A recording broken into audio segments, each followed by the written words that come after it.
Welcome back to the BetCanada channel. Katie Caldwell and Jeff Lloyd with you. Jeff, let's talk about Micah Parsons and some, we'll say, eye-opening comments he made this week. So on the Pivot podcast, he said he wants to stay in Dallas, but he's at peace if that doesn't happen. So if this is the end, this is the end, he said. I'm at peace. I'm thankful. What's your reaction to that? Does this sound like a guy who sees his long-term future with the Cowboys, or is this someone that's maybe already preparing to move on? I think it's a difficult spot for Micah Parsons. And, with Parsons, I guess I would say we would call him somewhat of a media personality. It, Yep. it is difficult because, he's essentially speaking of himself, within, airwaves with obviously plenty of people listening. And the thing with Parsons, and, I don't think that, Dallas is necessarily, trying to penny pinch, so to speak. Um, they might be trying to do it from a well, there's several things you do and you kind of do it a little bit differently.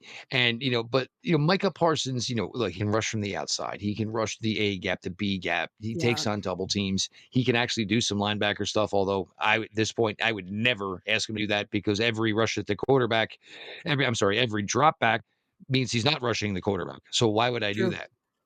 For him himself. And I compared him, when he was coming into the league and then when he really just started to become this pass rusher, because that was not the original plan. When Dallas drafted him, it was because they thought he was this big, great athletic linebacker you could use as a defensive chess piece. All of a sudden, they had a lot of injuries at the defensive end position. And Micah, I can do it. You want me to do it? I'll do it. And then blew up his rookie year and obviously down a million quarterbacks. And then basically, this story was basically written at that point.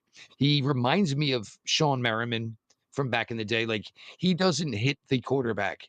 He destroys the quarterback. Like, he goes back into that pass rush and it's bad intentions. And he is such a difference maker, so athletic, probably one of the fastest edge rushers in the entire league. Dallas, I'm not exactly sure, why we're even here because every day it's just costing you more money.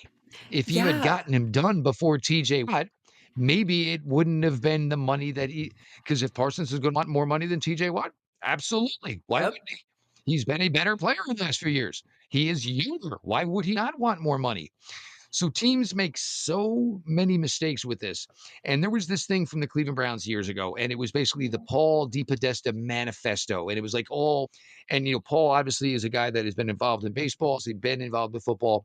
And one of the things and one of the bullet points of this entire thing was identify your talent and pay it early. Because guess what? If you got to go give the contract again and extend him again, who cares? Myles Garrett is a prime example of that point from Paul DePodesta. They Mm. didn't care when they gave him the first contract. And for about 72 hours then, he was the highest paid defensive player in the history of the NFL. And this past March, for a hot 2 months, maybe, he was the highest paid defensive player in the history of the NFL. Neither time did he take a snap while being the highest paid defensive player in the NFL because somebody else had already jumped him. If Mm. they had just gotten it done early and not gotten it to this point, you basically dig your own hole. Mhm. Why should the players why should they budge? There is no Yep. reason to. Oh, well, I thought we were going to do this number. Yeah, I was going to do that number until two other guys got more money. And basically, on paper, you go to, where the grading systems, you go to production, statistics, I'm better than them. So now the cost went up. I didn't ask for the cost to go up. You chose too long to get me committed to a deal I was comfortable with. Quick pause. If you haven't subscribed to the BetCanada YouTube channel, you can do so below. It's free and it helps support our channel so we can keep bringing you NFL and NHL content. Now, back to the show. I want to hit on something you said right off the top that he was more of a media personality than maybe some other players. So, when asked about showing up to OTAs, Micah Parsons dropped in, I'm just here so I don't get fined. Is this a little harmless, like throwback beast mode comment? Or do you read into anything a little deeper there? I think personally that maybe this is a little bit closer than, some would think it is.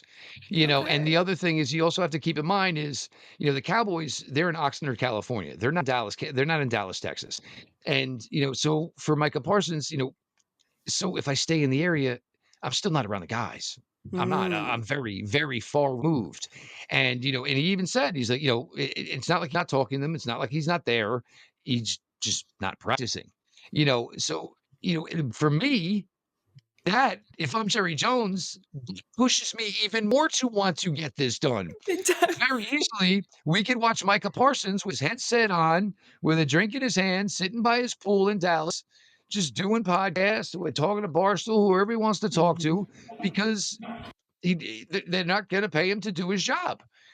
For me showing me that, that's even more incentive for me to get this done. He wants to be a part of that franchise. He knows what he is to that franchise. And I think for Jerry Jones, and this has always been something where, he's been guilty for so long now, is because they were such a great franchise and so successful when that run began and when he first got there. You look at some kids now who are 17 and 18 years old, they don't get the cachet of the Dallas Cowboys name. They weren't there for that incredible, 5, 6, 7 year run where Dallas was basically going to the Super Bowl every year and almost winning the Super Bowl every year. The It's Cowboys just and the foolish. Niners. It Yeah. really is. Yep. And even with Jerry Jones, well, we would have thought more about that Dak Prescott contract. Don't say, I mean, not like you're insulting the guys you did give the money to. So it's the whole situation is just weird. And, Mhm. I don't think Jerry Jones is really heading these meetings of contract extensions with his players at this age time. So maybe at some point it's maybe just to let the guys you pay to handle this just do their jobs and say, look, we love Micah. He's a great player. We Yeah. wish it was done by now. It's just taken a little bit longer than we anticipated. So on that podcast, he also said that he's shifting into a new phase of his career with all of this, more mental than physical. And he cited Aaron Donald as a model for that evaluation. How do you see Parsons adapting his game as he gets older? Because he feels like one of those players that, like Aaron Donald, you couldn't believe he would get better, but then you would see that he would continue to. Do you see that happening with Micah Parsons as well? I don't see why not, because Yeah. I think with Micah Parsons, he easily could tell Dallas, "I'm lining up outside the left tackle. Mm. I'm lining up outside the right tackle." And even but what you saw with Aaron Donald, or he can do whatever he wants. What you saw with Aaron Donald, it was all of a sudden it'd be a huge 3rd and 9, and here was Aaron Donald over the right tackle, or he was over the left tackle, and it was like, "Well, what's oh my," like he's so great in the interior, Yeah. but then you watch him on the outside, and it was like, wow, he can actually do this at 289, 292, whatever he was weighing, and tilt and obviously have great hand usage and have bend and flexibility with his body to get around tackles. And for Parsons, I think is what Parsons and their camp are trying to say is, I am a unicorn. And I think Mm. that's what they're saying. And you can't take a guy and put him outside. You can't put him in each gap. You can't actually ask him to go chase down a reverse. There are things that Micah Parsons brings on the defensive side of the ball that you were just not going to get from anyone else in the NFL. If they think CeeDee Lamb is that great, and obviously big time money for CeeDee Lamb, you paid Dak Prescott. I think Micah Parsons says, well, I think I'm better at what I do than what CeeDee Lamb does. I think I do better than what Dak Prescott does. What are we waiting for? Let's just get this done.